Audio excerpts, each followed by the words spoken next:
ನಮಸ್ಕಾರ ಸ್ನೇಹಿತರೆ, ಇಂದು ನಾನು ನಿಮ್ಮ ಮುಂದೆ ಮಾತನಾಡಲು ಬಂದಿರುವ ವಿಷಯ ಬಹಳ ಗಂಭೀರವಾದದ್ದು, ಬಹುಮಾನ್ಯವಾದದ್ದು ಮತ್ತು ಜೀವನಕ್ಕೆ ಅನ್ವಯವಾಗುವಂಥದ್ದು. ಅದೇನೆಂದರೆ, ಕಸದಂತೆ ಕಂಡವರ ಮುಂದೆ ವಜ್ರದಂತೆ ಬದುಕೋಣ.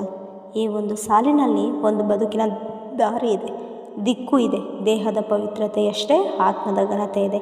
ಈ ಸಮಾಜದಲ್ಲಿ ನಾವೇನೇ ಸಾಧನೆ ಮಾಡಿದರೂ ಕೆಲವರು ನಮ್ಮನ್ನು ನೋಡಲ್ಲ. ನಮಗೆ ಕೊಡುವ ಮೌಲ್ಯ ಕಸದಂತೆ ಇರುತ್ತದೆ. ಅವರು ನಮ್ಮ ಶ್ರಮವನ್ನು ನೋಡುವುದಿಲ್ಲ, ನಮ್ಮ ಕನಸುಗಳನ್ನು ನೋಡುವುದಿಲ್ಲ. ನೋಡೋದೇನು ಗೊತ್ತಾ? ನಮ್ಮ ದುರ್ಬಲತೆ, ನಮ್ಮ ಹಿನ್ನೆಲೆ, ನಮ್ಮ ಭೂತಕಾಲ. ಆದರೆ ನಮಗೆ ತಿಳಿಯಬೇಕು, ಈ ಜಗತ್ತಿನಲ್ಲಿ ಯಾರಾದರೂ ನಿಮಗೆ ಒತ್ತಾಯವಾಗಿ ಬೆಂಬಲ ಕೊಡುವುದಿಲ್ಲ. ನೀವು ನಿಮ್ಮ ಬೆಳಕು ನಿಮಗೆ ತಾವೇ ಆವರಿಸಿಕೊಂಡು ಮುಂದೆ ನಡೆಯಬೇಕು. ಕಸದಂತೆ ಕಂಡವರ ಮುಂದೆ ವಜ್ರದಂತೆ ಬದುಕಿ ಅಂದ್ರೇನು? ಅದರ ಅರ್ಥ, ಯಾರಾದರೂ ನಿಮ್ಮನ್ನು ಕಡಿಮೆ ನೋಡಿದರೆ, ತಿರಸ್ಕರಿಸಿದರೆ, ಉಪೇಕ್ಷಿಸಿದರೆ ನಿಮ್ಮ ಉತ್ತರ ಕೋಪದಿಂದ ಅಲ್ಲ, ಪ್ರತಿಶೋಧದಿಂದಲೂ ಅಲ್ಲ. ನಿಮ್ಮ ಉತ್ತರ ಯಶಸ್ಸಿನಿಂದ ಇರಬೇಕು. ನಿಮ್ಮ ಬದುಕೇ ಅವರ ಮೂಗು ಮುರಿಯಬೇಕು.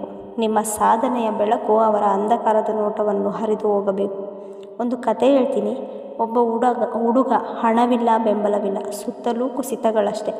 ಎಲ್ಲ ಜನ ಹೇಳಿದರು ಈತನಿಂದ ಏನೂ ಆಗಲ್ಲ. ಆದರೆ ಆತನು ಒಂದು ದೊಡ್ಡ ಕನಸನ್ನು ಹಿಡಿದುಕೊಂಡ. ಹಗಲಿರುಳು ಕಷ್ಟಪಟ್ಟು ಓದಿದ. ಮೊದಲ ಬಾರಿಗೆ ಫೇಲ್ ಆದ, ಎರಡನೇ ಬಾರಿಗೆ ನಕ್ರು, ಮೂರನೇ ಬಾರಿಗೆ ಟಾಪ್ ಆದ. ಇಂದು ಆತ ದೇಶದ ದೊಡ್ಡ ಅಧಿಕಾರಿ.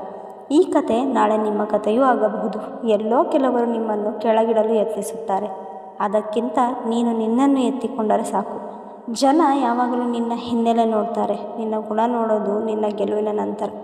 ಅದಕ್ಕಾಗಿಯೇ ನಾವು ಮೊದಲಿಗೆ ತೋರಿಸಿಕೊಳ್ಳಬೇಕಾದದ್ದು ನಮ್ಮ ಶ್ರಮ, ಧೈರ್ಯ, ತಾಳ್ಮೆ. ಈ ಜೀವನದ ಪಾಠ ಏನು ಹೇಳ್ತದೆ ಗೊತ್ತಾ? ನೀನು ಎಷ್ಟು ಬಿದ್ದರೂ ಮತ್ತೆ ಎದ್ದು ನಿಲ್ಲೋ ಶಕ್ತಿ ನಿನ್ನೊಳಗಿದೆ. ಕಸದಂತೆ ಕಂಡ ಜನರ ಮುಂದೆ ನಿನ್ನ ಸತ್ಯ, ನಿನ್ನ ಶ್ರಮವೇ ನಿನ್ನನ್ನು ವಜ್ರದಂತೆ ತಯಾರಿಸುತ್ತೆ. ನೀನು ಸುಮ್ಮನೆ ಕುಳಿತು ಬಿಟ್ಟರೆ ಅವರು ನಿನ್ನ ಬಗ್ಗೆ ಏನೇನೋ ಹೇಳ್ತಾರೆ. ಆದರೆ ನಿನ್ನ ಪ್ರಯತ್ನ ನಡೆಸಿದರೆ, ನೀನು ಬದುಕಿಗೆ ಅರ್ಥ ಕೊಟ್ಟರೆ, ಅವರು ನಿನ್ನ ಯಶಸ್ಸಿನ ಕತೆ ಹಂಚ್ಕೊಳ್ತಾರೆ. ಅಷ್ಟೇ ಅಲ್ಲ, ಯಾರೋ ನಿನ್ನ ಬಗ್ಗೆ ನಿನ್ನೆ ವ್ಯಂಗ್ಯವಾಗಿ ಮಾಡಿದರೂ ಎಂದು ಅವರು ನಿನ್ನ ಒಪ್ಪಿಗೆಯೊಂದಿಗೆ ನಡೆಯಲು ಕಾಯ್ತಾರೆ.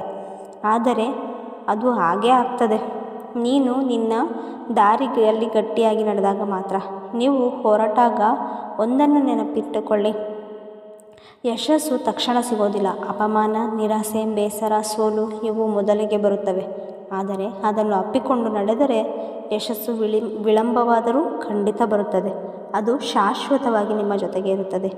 ದ್ವೇಷಿಸುವ ಜನರ ಬಗ್ಗೆ ಯೋಚಿಸಬೇಡಿ. ಅವರನ್ನು ನೋಡಿ ತಲೆಬಾಗಬೇಡಿ. ಅವರ ವಿರುದ್ಧ ಕೋಪಗೊಳ್ಳಬೇಡಿ. ಅವರಿಂದ ತೀವ್ರ ಪ್ರೇರಣೆ ಪಡೆದು ನೀವು ಕೆಲಸ ಮಾಡಿ. ನೀವು ಮೌನದಿಂದ ದುಡಿದು ಬಣ್ಣ ತರುವುದೇ ದೊಡ್ಡ ಪ್ರತಿಕ್ರಿಯೆ.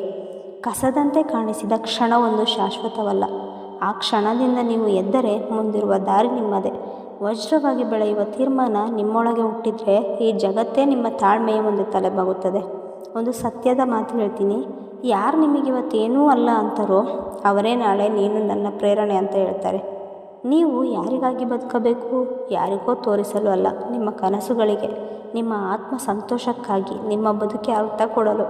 ಬದುಕು ಕತ್ತಲಲ್ಲಿ ಹುಟ್ಟಿದ ಬೆಳಕು. ಅದಕ್ಕೆ ನೀವು ದಾರಿ, ನೀವೇ ದೀಪ, ನೀವೇ ದಳ. ಅದಕ್ಕಾಗಿ ಕಸದಂತೆ ಕಂಡವರ ಮುಂದೆ ವಜ್ರದಂತೆ ಬದುಕಿ. ಇದು ನಿಮ್ಮ ಸಮಯ. ನಿಮ್ಮ ಕನಸುಗಳನ್ನು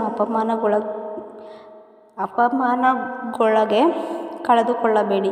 ಅವುಗಳನ್ನು ಶ್ರದ್ಧೆಯಿಂದ ಪೋಷಿಸಿ, ಸಾಧನೆಯ ರೂಪದಲ್ಲಿ ರೂಪಿಸಿ.